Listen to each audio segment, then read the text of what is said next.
Kenya has over the years introduced a number of policies aimed at protecting lives, improving public order and preserving the environment. These policies were created with clear national goals and strong public attention. Yet in everyday life, gaps between policy and practice remain visible, and this raises a broader question. Why is it that some policies begin strongly only to weaken when implementation begins? Is it poor enforcement, public resistance, corruption, or laws that remain stronger on paper than on practice?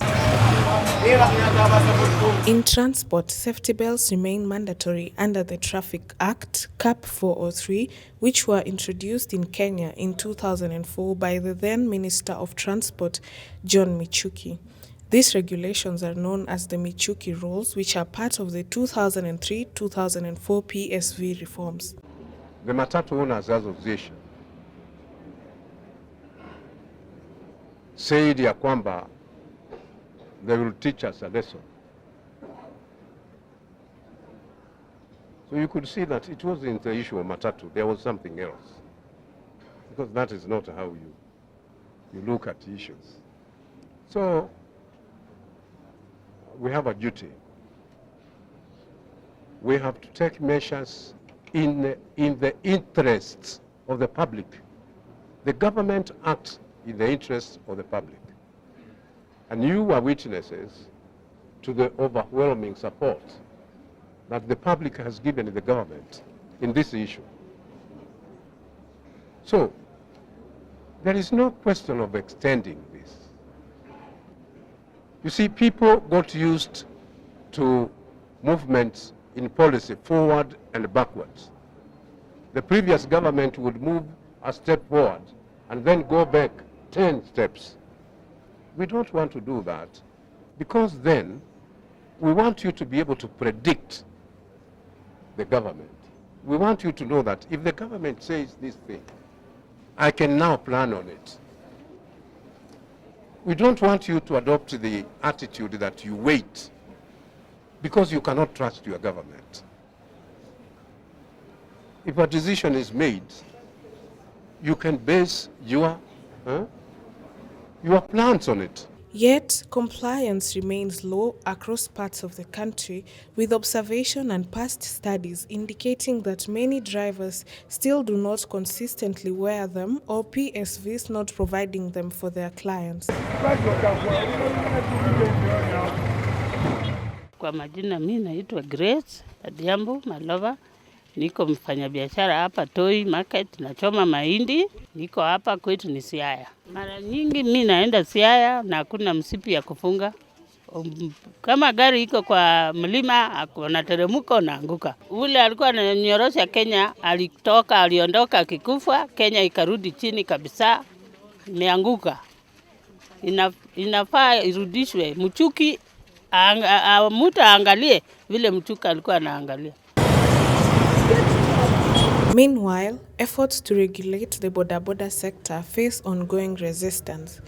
Many riders will operate without proper licensing or safety gear, despite the National Transport and Safety Authority (NTSA) implementing regulations like every motorcycle must provide 2 helmets and 2 reflective jackets, one for the rider and the other one for the client.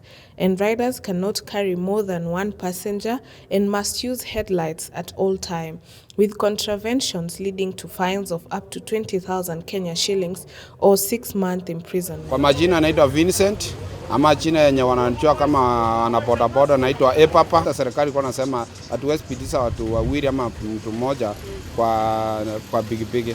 Lakini juu hali ya maisha vile inakuwa ngumu, at least tutawabeba kama ni wawili, at least ndio tupate pesa. Helmet customer wengine wanakataa, wanasema helmet yangu vile niko nayo hivi eti ni chafu, sijui iko na nini, sijui kina, ndio maana customers wengi tunawapatia helmet wanakataa. Juu tuliambiwanga customer lazima afa helmet na hata we driver mwenyewe ukae na helmet.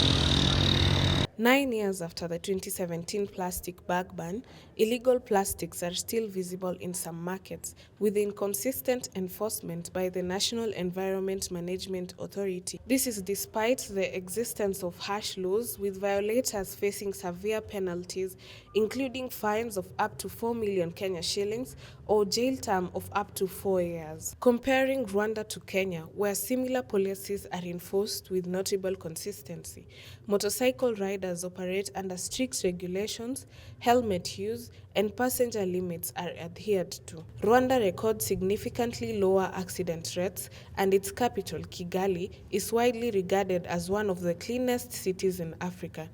In contrast, Kenya continues to face challenges in sustaining enforcement across sectors. Poor enforcement of policies often leads to negative impacts. In 2025 alone, at least 4,458 people had died in road accidents, surpassing the 4,311 recorded in the same period in 2024. Motorcyclist deaths rose by 9.15% compared to the previous year. On the other hand, ineffective implementation of the ban on plastic bags has resulted to environmental pollution and blockage of waterways, leading to floods. Policies alone do not create change. Consistent enforcement does, and until that gap is closed, many of these laws will remain not in practice but on paper. Reporting for Resurgence News, my name is Khadija Mohammed.